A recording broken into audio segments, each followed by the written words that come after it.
Thanks for tuning in to another episode of the Beyond Stats podcast. On this episode, we have joining us Charles Nastasi, assistant coach for the Endicott College men's rugby. Charles was a former player at Charles River Rugby, North Shore Rugby Club, and Endicott College. Now, let's go beyond the stats. So Charles, thanks for joining us. Welcome to the Beyond Stats podcast. How's it going?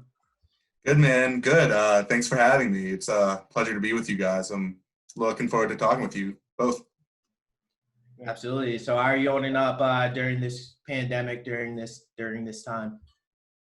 You know, it's different, right? I don't think anyone's been in this type of circumstance before, but it's all about how you kind of maneuver and how you kind of go with the times, right? So if you're working from home, what can you do to be successful? If you're not working, what can you do to move on? And you're always thinking, right? How are you going to maneuver in the future based on what's going on? And that's going to be kind of what we're thinking of as players, as coaches, for all sports, really. Yeah, definitely have to be adaptable in these type of times. So I want to take it a step back, talk about your early playing days in regards to your rugby career and how things started off at Endicott. So you want to tell us a little bit more? Sure. So it was actually kind of a unique situation. So when I came into Endicott in 2010, they had thought about already bringing in a rugby team. Like, they were on the edge or pretty close to having a rugby team. They were thinking about getting the St. John's Prep head coach, having him be the rugby coach. It just didn't work out with the board of trustees, a lot of logistics. A lot of people didn't really know what it was, really. So what happened was I ended up doing crew for 2 years at Endicott, but while doing crew, I was playing at North Shore Rugby Club, which is in Lynn, with a couple of friends from Endicott, one being Jake Lip, who was one of the co-founders with me, and a couple other guys that were kind of instrumental to starting the club were like Tom Murray, Tommy Carver, Adam Smith, Tom Murray, right? So all of us were kind of playing in North Shore and Lynn, and even though Lynn's not that far away from Beverly, it was kind of a pain to get there, right? You're in classes, everyone has different classes, and then you have to organize a ride, and as freshmen and sophomores, at the time, right, you don't have cars, at least we did when I was a freshman, sophomore. We were lucky to get a car, so we were talking, we're like, man, wouldn't it just be cool to have a rugby to play with on campus, represent your school, because everyone has pride in Endicott, right? Anyone you've talked to. Definitely. Yeah, go Gulls maybe, right? But so that sophomore year, Jake Lip and myself were like, all right, we're going to take some action to try to get this off the ground. And we got a bunch of signatures from that faculty, from students, from anyone we could get that would be interested to listening to what we had to say about the matter. And we were lucky enough to get in front of the athletic director, Brian Wiley, and he was really intrigued by what we had to say. I've known Brian Wiley for a really long time. My dad's been a professor at Endicott for a while, so just being able to talk to him and him kind of know where I'm coming from, know that I care about the school and about kind of like the values that Endicott has. Also really enjoyed this like sport that not a lot of people really know about. We kind of got it off the ground from there and was able to bring it to Doc and the board and everyone kind of like, all right, I think we have a plan or an action item to do this. And the next year we brought in our first head coach, which was Justin McIntyre, who came into Endicott, and he was assisted by Jason Scott, who was the one of the defensive lineman coach for football. Yeah. So probably experience meeting him. Transitioned over. Yeah. So it was great because he actually he was a coach in the fall for football, and he I think at this point I was probably a freshman. I was still on the football team, but he was probably the first introduction I had to the rugby team because he coached the rugby team as well, alongside coaching football. Yeah, I mean, he's really was an important part of the growth and the start of it, right? So Jason being a instrumental part of like the athletic program, right? He worked in sports information, he worked on the football team, and now coming in being a part of the rugby, he kind of was that liaison to make sure that we could get in there and get what we need. Like, okay, we need to get jerseys, we need to start planning games, we need to do all these things. kind of get hype around it too, because he did the Gold Revolution stuff, right? Yeah, good timing. Yeah. So it was really great having Jason there, and we were able to start a rugby club. I remember one of the coolest stories I told people was like, we had our first indoor practice in the field house upstairs in the Post Center. So we wanted to start a men's and women's club, kind of both go at the same time. We had around 96 people show up for the first practice. And I was like, well, holy cow, that's a lot of people. Like, we didn't know like really what to do. It's really hard to coach 96 people, right? Obviously those numbers dwindled down. A lot of people just came out. It was kind of like almost like wanting to know what the hype was about. What is this sport? What do you do? What is the premise, right?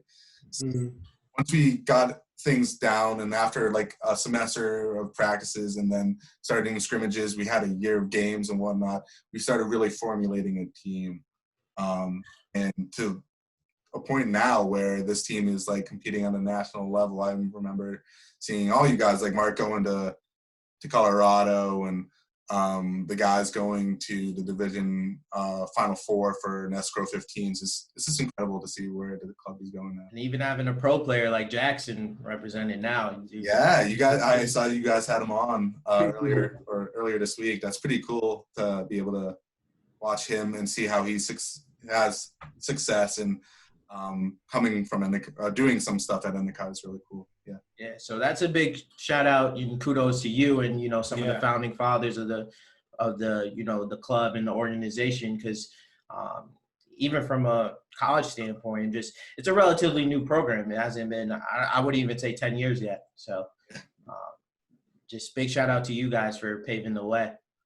Hey, we're extremely proud of everyone that's gone through the ranks as well. I mean, from starting in like small meetings, just trying to figure out if this was even feasible. It's really cool to see where the club has gone, and being back involved with it now. It's really cool to see and meet all the young guys and work with them. It makes us all really proud. So I know I can say that for all the guys. Definitely. Starting. And I want to get into that in a second, but back to you kind of playing. How long did you play at Endicott, and then kind of what was your movements after that?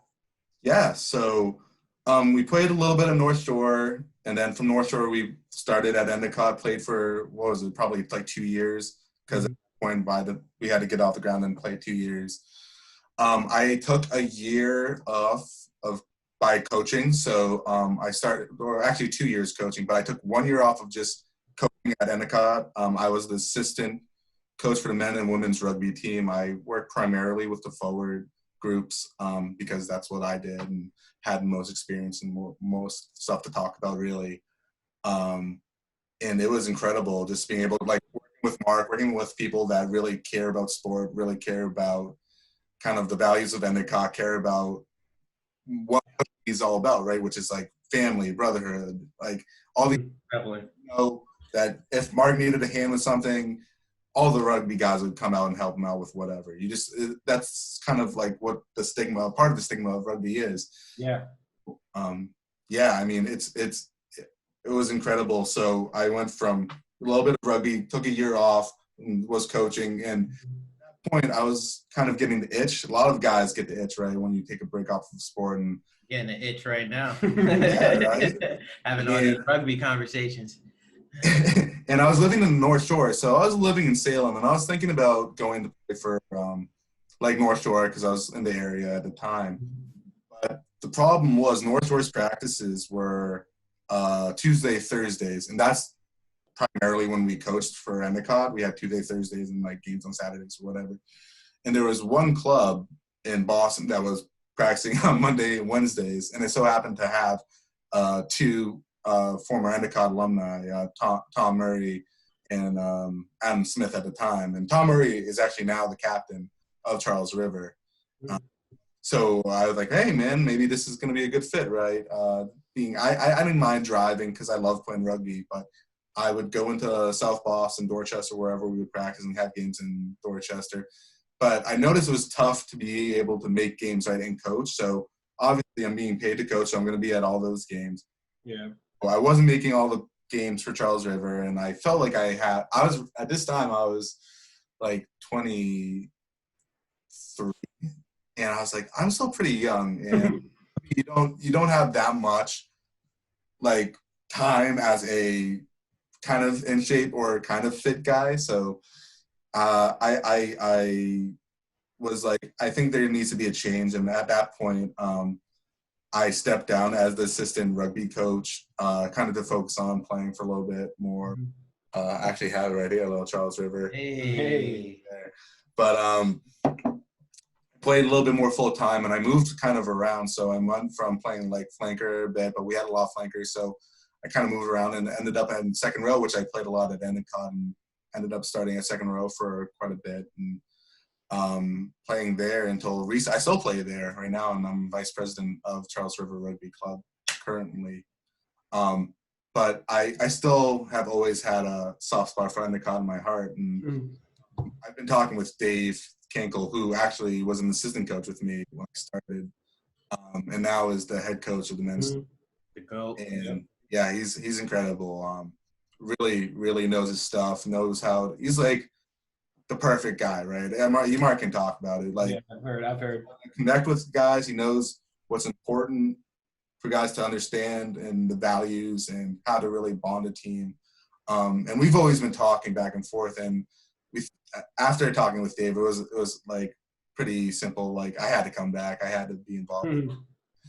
I kind of wanted to get my feet back in the water. So I started up this spring, actually, with the men's team as an assistant coach, with Dave as the head. And we have another coach named Coach Desmond Crowley. He's awesome.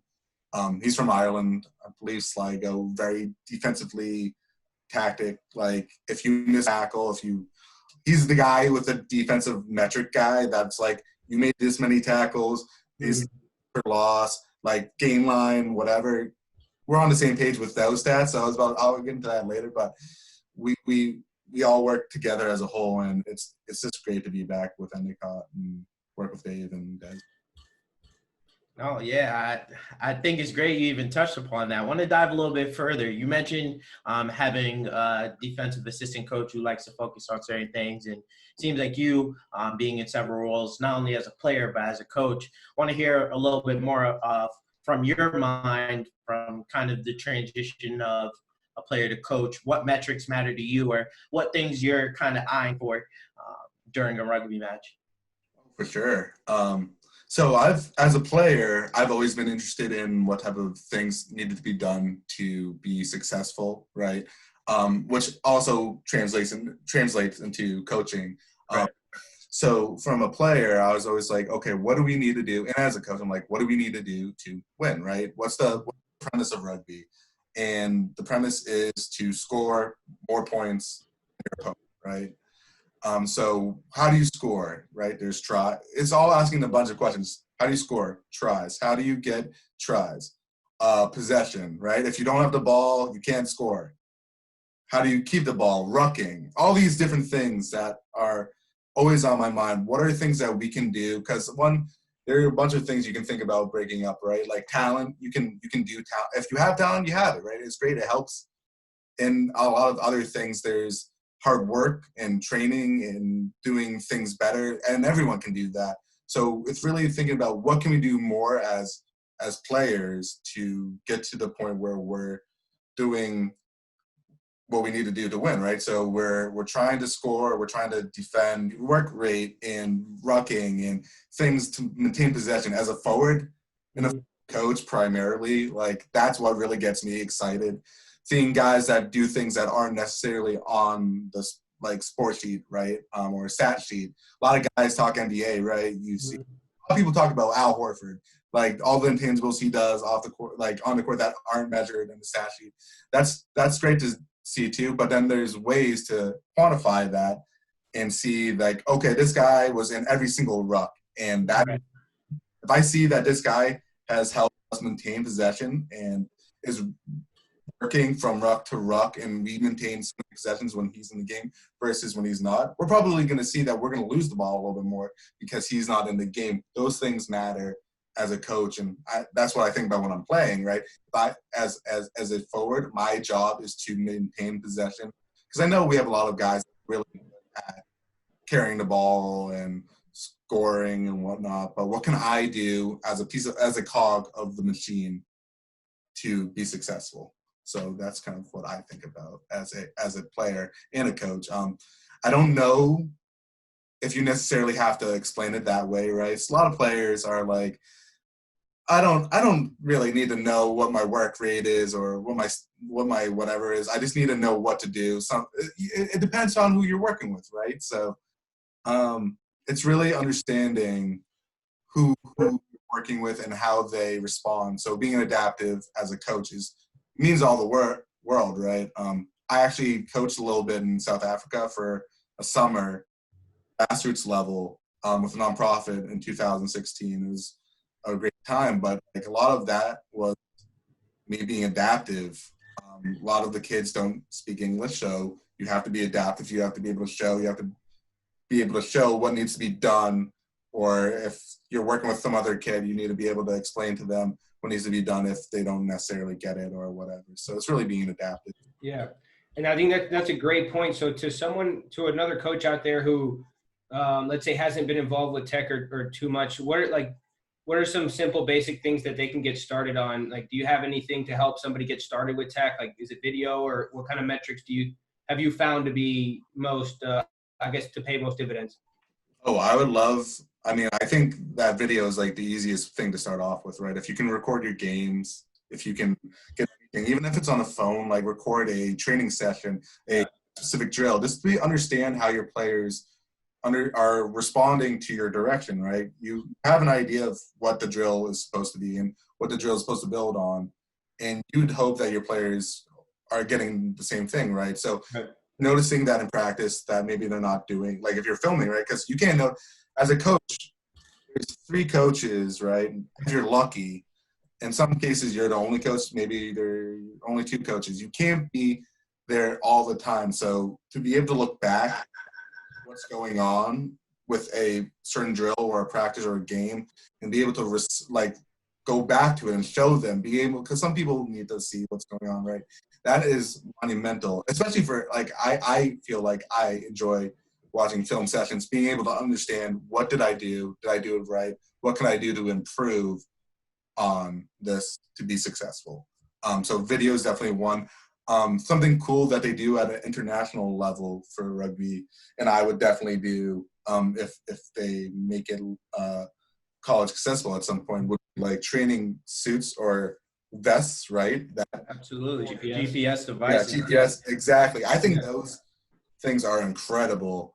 Kind of going back to my work rate thing, right? That's you're able to see, is this guy you could be this in the right place, right time, but are you where's your heart rate? Are you involved in tackles? Are you involved in rucks?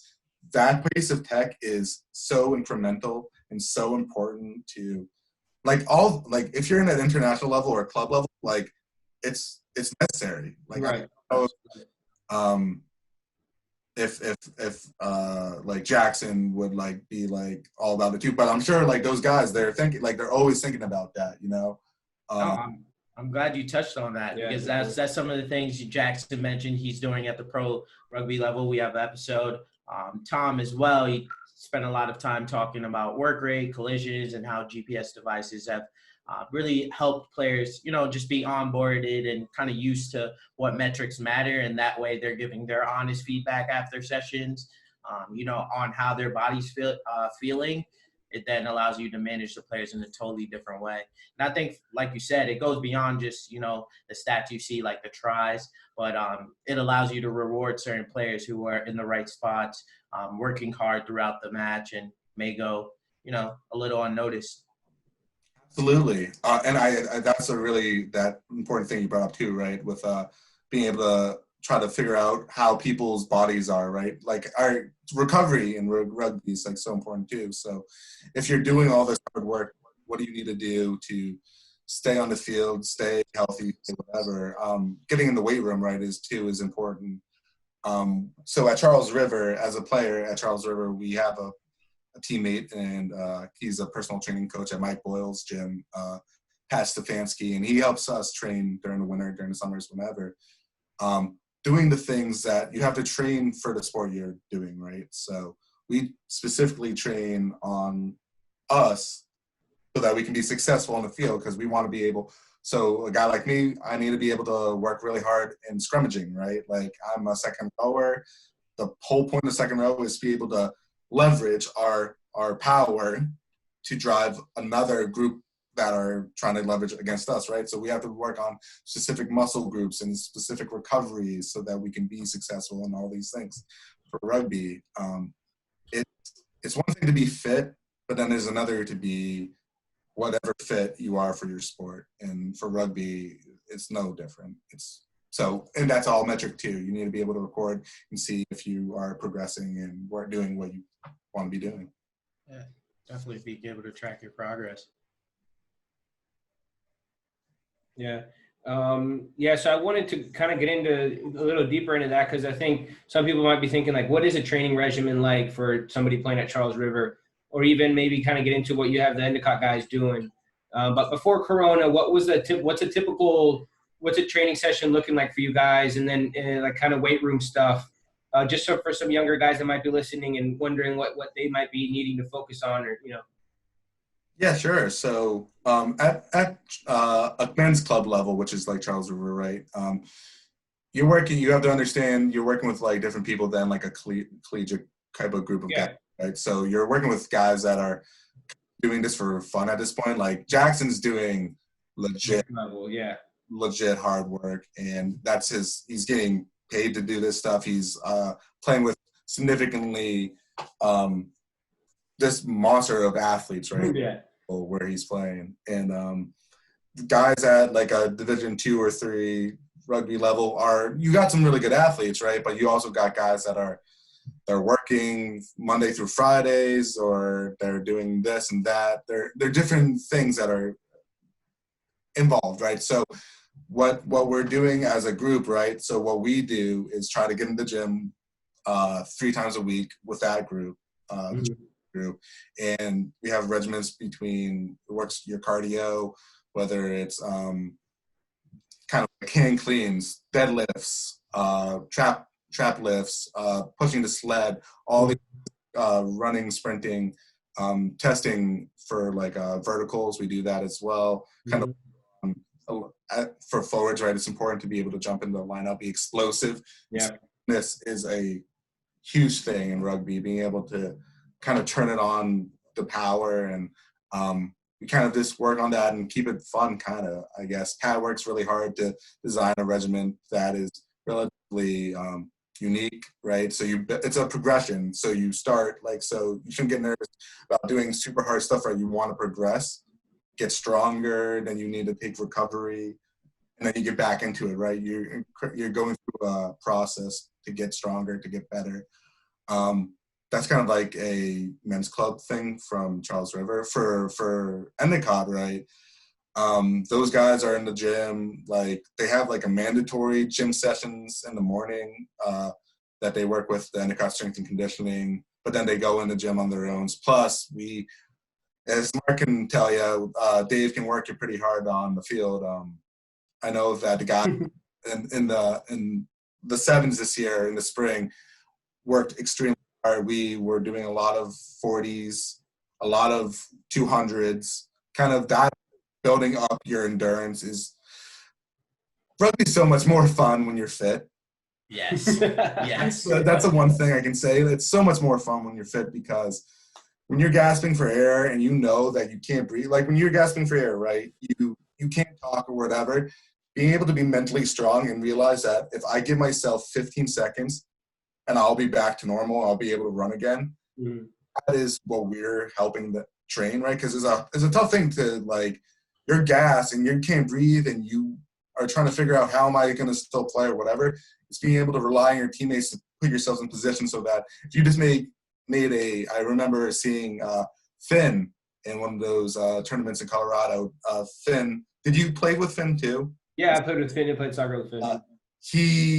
I remember he made this tackle. It was a pickoff by Wisconsin Whitewater, and the kid was burning down the sidelines, and Finn literally ran the entire length. Yeah. Caught him and tackled him out of bounds before he scored a try, which is incredibly hard to do. Be able to track a guy that's already running at full speed, and he had to turn and make a cut and line and get that guy, be able to make that, and then continue to play, right? He did this humongously intense thing, but he was fit enough to do it because he worked really hard in fitness, and all the guys do. And the Endicott guys this year were doing the same thing, were getting really fit, and they went 5-0 in their first tournament, or unfortunately our only tournament due to COVID. 5-0 at Brown. Outscored their opponents by a lot. I forgot the numbers, but they demonstrated great rugby, and I feel for those guys because they put in so much hard work. Yeah, and it's a little disappointing, I'm sure, to know that the season was cut short, and especially with you guys getting off to a hot start. I had no doubt in my mind you guys were going to make some noise nationwide. So kind of want to go off of that. Things kind of stopped abruptly mid-season. School ended prematurely. What have you done? Have you been able to communicate with some of the Endicott players at all? Kind of, I'm assuming your athletes. How have you been able to stay in touch? Yeah. So the great thing is, right, about this day and age is we have technology, which is what you guys are all about, right? So being able to keep tabs on all the players, because we care about them, right? We want to make sure that they know as much as we do and as much as we can tell them, right? Making sure, like, Endicott's a really cool situation, right? That we used to be a school where you were traditionally from New England or New York, right? Like, that was the tradition. But like your story, Diego, you're like Florida, right? Or and came up, and like we didn't come everywhere. We have couple kids from Montana. We have some kids from DC area. Like we're able to talk to these kids and make sure that everyone's okay and that we can kind of calm them as we get more information. We're still treating things as a coaching staff as what we would do in an off season, kind of talking to recruits, helping them through their decision-making process of, is Endicott the right school for them, right? Because not only are they coming to Endicott to play rugby, right, but they're coming to get an education, right, progress as a person after school. So yeah, I've been talking to a lot of kids, potential rugby players about, is Endicott right for them academically? As Endicott, right, we have a lot of different majors. We have the internship program, which is really something that a lot of kids talk about. We, instead of having accepted students day in person, right, one thing that we had to do now is do a virtual accepted students day, which was really unique, where kids, recruits for all different sports, and even kids that aren't playing sports would come in and are doing what we're doing here, right? We're doing a Zoom, listening to the deans, listening to professors and students coming in, kind of getting videos, right, to be able to see what is going on, because in this day and age, it's not right now feasible to get a large amount of group of people together in certain areas. But we make it work, and I think that it'll be interesting to see how. I'm interested to get some more data on what these kids are thinking once this is over. Like, was this process useful to them? Did they get enough coaches? Did they get enough from the faculty? Did they get their answers? What could have been done better? It's always about what can you do better? Right. And for recruiting, same for in classes and work and coaching and playing. It's what did we do right? What did we do wrong? What can we do? Oh, that makes perfect sense, especially with the circumstances. It seems like at least you guys are getting more of a jump start on recruiting as well. I'm sure this ties into some of your goals for Charles River as well as Endicott, but I want to hear a little bit more post-pandemic.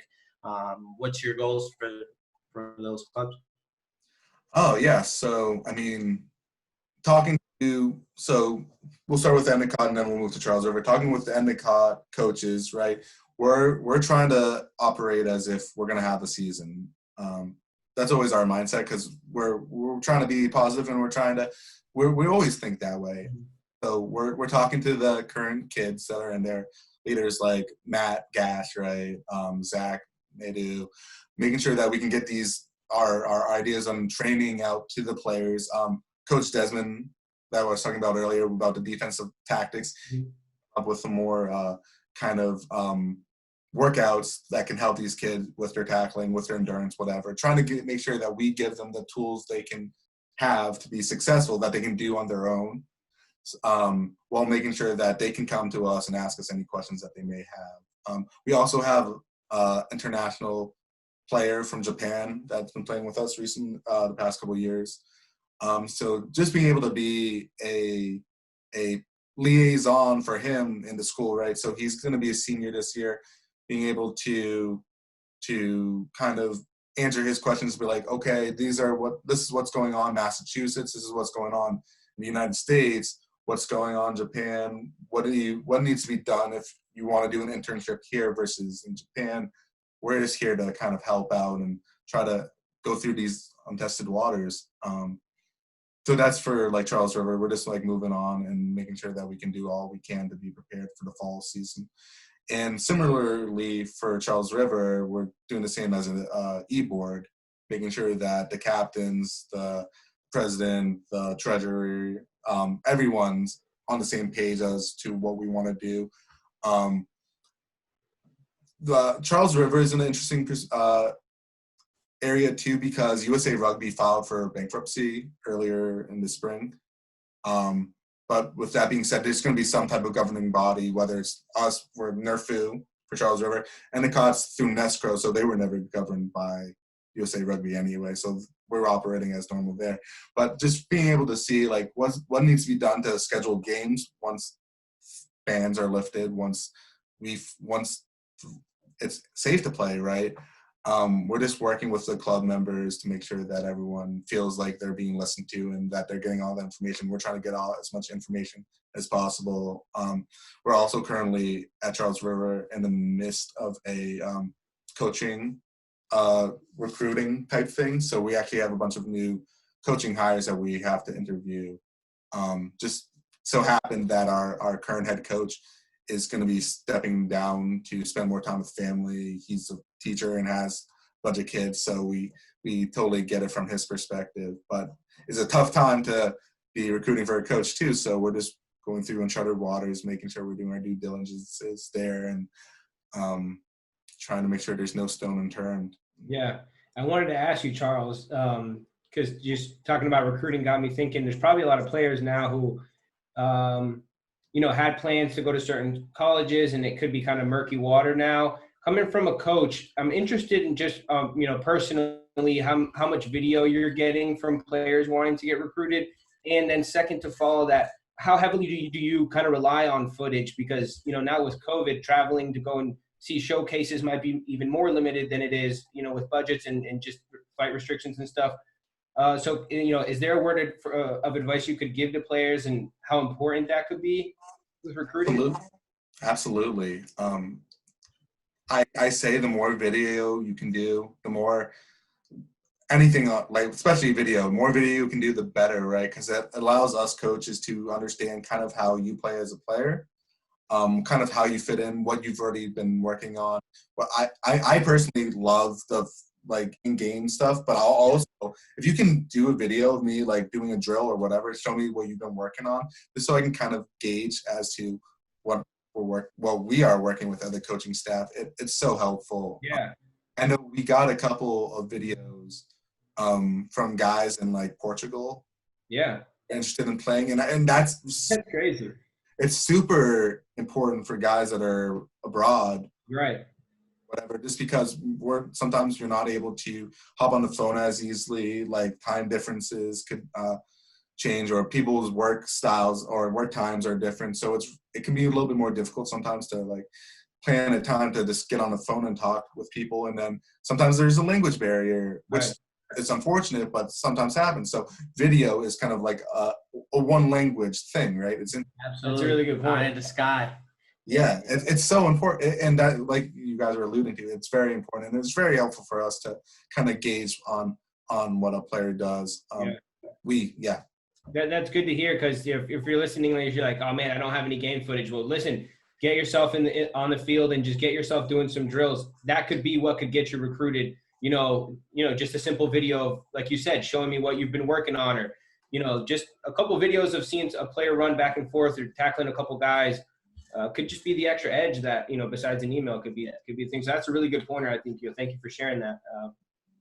Of course, because if you think about it, right, if we're able to, as coaches, see how you tackle, how you run, what intangibles you have, that allows us to then be like, okay, we have a vision of how to be a part of this team.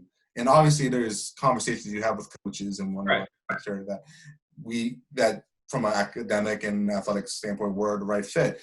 But that I think you need to have some type of video to be considered, like, to really be super helpful for coaches, right? And for our recruiting forum that we have on the EC Goals website, right? There's areas to do Dropbox for videos and stuff, and we spend a lot of time. We really notice that stuff and enjoy it because we're able to be like, okay, we know that we're going to bring in this kid and he's going to probably play hooker for us based on these intangibles, these things he does, whatever. We're in an age where you need technology to succeed. Yeah, that's really what it is. Hey, well, Charles, I want to thank you again for taking the time. I think you had some great advice and examples, not only for us, but for athletes that are looking to play rugby, looking to get recruited. Thanks for sharing your perspective. Best of luck. Stay safe during this pandemic, and best of luck to Endicott College as well as Charles River Rugby. You have some new supporters in us as well, and proud to say I'm an alumni. So, thanks again for tuning in to the Beyond Stats podcast. My name is Mark, alongside my co-host Diego, Charles Nastasi, assistant head coach from Endicott College. Thanks for joining.